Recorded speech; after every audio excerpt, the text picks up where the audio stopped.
Salam sukacita bagi saudari-saudaraku pencinta mutiara iman.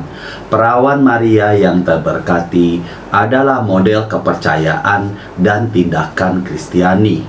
Refleksi pada narasi kunjungan Maria ke rumah Elizabeth dalam Injil Lukas mengungkapkan suatu penerimaan dan kemurahan hatinya yang dalam terhadap tindakan Roh Kudus dalam hidupnya.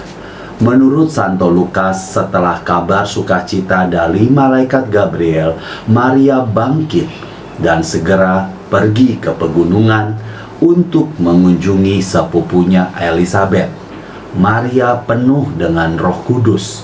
Roh Kudus membayangi dia. Dan sebagai tanggapan atas pesan dari malaikat, dia bergegas ke rumah Zakaria dengan gembira membagikan beritanya dan membantu sepupunya yang sudah lanjut usia, Elizabeth, yang sekarang sudah mengandung. Tokoh utama dalam adegan ini adalah Yesus yang tak terlihat, putra Maria. Melalui kehadiran Yesus, para wanita memuji Tuhan atas pekerjaan besar yang telah Dia lakukan untuk mereka. Sementara Yohanes Pembaptis yang belum lahir melompat kegirangan di dalam rahim Elizabeth. Merenungkan adegan kegembiraan yang luar biasa ini, mari kita mulai refleksi Advent ini pada dialog dan gerakan karakter saat kita menantikan kelahiran Yesus Kristus. Sebagai penginjil pertama, Maria membawa Kristus kepada Elizabeth dan putranya yang belum lahir, Yohanes Pembaptis. Salam Maria kepada Elizabeth membuat anak yang belum lahir itu melompat kegirangan. Saya tidak bisa membayangkan bagaimana rasanya Elizabeth. Dia hamil 6 bulan. Tetapi Elizabeth berseru bahwa lompatan penuh kegembiraan itu sebagai tanggapan atas salam dari Maria. Santo Ambrosius dari Milan menjelaskan peristiwa luar biasa ini. Perhatikan kontras dan pilihan kata-katanya. Elizabeth adalah orang pertama yang mendengar suara Maria, tetapi Yohanes adalah orang pertama yang menyadari kasih karunia. Dia mendengar dengan telinga tubuh, tetapi dia melompat kegirangan pada arti dari misteri itu. Dia menyadari kehadiran Maria, tapi dia menyadari kehadiran Tuhan.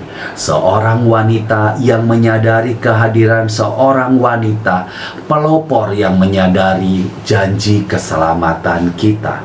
Para wanita berbicara tentang rahmat yang telah mereka terima, sementara anak-anak aktif secara rahasia mengungkap misteri cinta dengan bantuan ibu mereka yang bernubuat melalui roh putra mereka.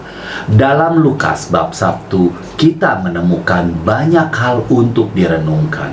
Kehadiran Tuhan, firman-Nya, dan tanggapan iman. Maria menerima firman Tuhan tidak hanya di dalam hatinya, tetapi sepenuhnya dalam kandungannya. Firman Tuhan yang menjadi daging sebagai tanggapan atas perintahnya. Maria kemudian cepat-cepat membawa firman kepada sepupu dan keluarganya. Maria menjadi pembawa pesan keselamatan Tuhan. Yohanes Pembaptis adalah orang pertama yang menanggapi perkataan Maria. Kemudian Elizabeth berseru dengan sangat gembira bahwa Bunda Tuhannya telah datang mengunjunginya. Seperti yang dikatakan dalam Lukas 1 ayat 43. Digerakkan oleh Roh Kudus dengan iman, Elizabeth mengakui misteri besar yang telah Tuhan capai dalam perawan Maria. Elizabeth menyatakan, berbahagialah dia yang percaya bahwa apa yang dikatakan Tuhan kepadanya akan digenapi. Firman Tuhan menjadi daging dalam diri Maria karena dia menanggapi dengan iman pesan malaikat Gabriel. Maria, hamba Tuhan yang rendah hati, diangkat menjadi Bunda Allah. Karena Maria adalah model kepercayaan Kristen, Santo Ambrosius menekankan hal ini dalam kehidupan kita sendiri. Anda juga diberkati karena Anda telah mendengar dan percaya. Jiwa yang percaya mengandung dan melahirkan firman Tuhan dan mengakui pekerjaannya. Dalam membawa Kristus yang belum lahir ke rumah Zakaria, Maria menyaksikan buah dari kehadiran Kristus. Bayi dalam rahim Elizabeth menyatakan imannya dengan cara yang pantas untuk bayi yang belum lahir, sementara ibunya menyatakan imannya dalam kehadiran Kristus di dalam ibunya. Seperti yang Paus Fransiskus tuliskan, sukacita Injil memenuhi hati dan kehidupan semua orang yang berjumpa dengan Yesus. Apa tanggapan Maria terhadap Elizabeth? Menunjukkan kerendahan hatinya yang dalam, Maria menggembakan nenek moyangnya Hana dalam Magnificat, himne indah pujian kepada Tuhan atas belas kasihan besar yang telah Dia tunjukkan kepadanya. Refleksi tentang kunjungan melalui mata Maria ini mengingatkan saya pada lagu Natal yang kebetulan anak teman saya menyanyikannya di YouTube. Mary, did you know? Lagu itu mendapat sambutan beragam di antara umat Katolik, mulai dari pujian hingga menolak karena teologinya yang dipertanyakan. Mengesampingkan masalah kurangnya kesadaran tentang Maria yang dikandung tanpa noda, kita dapat melihat satu baris yang berkaitan dengan kabar sukacita dan kunjungan daripada lagu tersebut. Lagu tersebut bertanya, Maria, tahukah kamu bahwa bayi laki-laki kamu suatu hari akan memerintah bangsa-bangsa?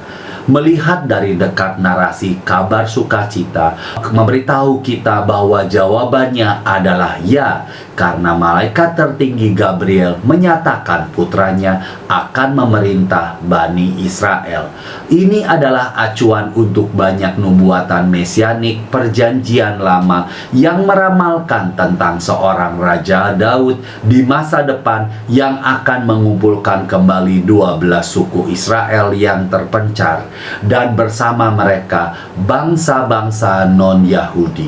Harapan mesianik ini tersebar luas di antara orang-orang Yahudi pada saat kabar sukacita.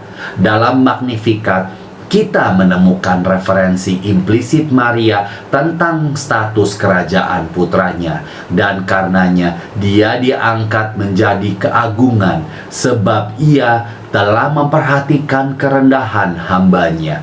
Karena Yang Maha Kuasa telah melakukan perbuatan-perbuatan besar kepadaku. Ia menurunkan orang-orang yang berkuasa dari tahtanya dan meninggalkan orang-orang yang rendah. Memang, ketika malaikat agung menyatakan bahwa Yesus akan naik takhta Daud, kata-kata Maria di dalam Magnificat menunjukkan bahwa dia akan mengambil peran sebagai ibu suri, atau dalam bahasa Ibrani Gebirah.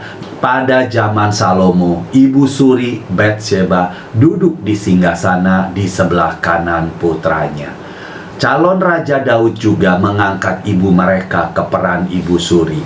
Dengan demikian mengamankan peran ibu raja dalam kerajaan Daud. Elizabeth memulai pengakuan imannya dengan seruan, "Berbahagialah engkau di antara wanita, dan diberkatilah buah rahimmu." seperti yang disebutkan dalam Lukas 1 ayat 42. Dan sebagai tanggapan, Maria, Bunda Agung kita, menubuatkan bahwa dia akan diberkati oleh orang-orang dari generasi ke generasi. Memang sepanjang sejarah gereja, orang Kristen telah menghormati Maria karena Yesus putranya. Merenungkan visitasi, Paus Benediktus ke-16 Emeritus pernah berkata bahwa barang siapa membuka hatinya kepada Bunda akan bertemu dan menyambut putranya dan diliputi oleh kegembiraannya. Pengabdian Maria yang sejati tidak pernah mengaburkan atau mengurangi iman dan kasih kepada Yesus Kristus, Juru Selamat kita, satu-satunya perantara antara Tuhan dan umat manusia. Advent ini, saat kita mempersiapkan kelahiran Juru Selamat kita Yesus Kristus, mari kita mulai defusi yang diperbaharui kepada Perawan Maria yang terberkati, Ratu dan Bunda kita. Maria mewujudkan harapan yang kuat dari orang-orang Yahudinya untuk Raja Mesias mereka yang akan memerintah di atas tahta abadi, membawa perdamaian bagi umat manusia dan menaklukkan musuh kita. Saat kita mempersiapkan Natal, mari kita dekati hari itu dengan hati yang menerima dan murah hati seperti Maria. Tuhan Yesus memberkati. Salam sehat buat kita semuanya.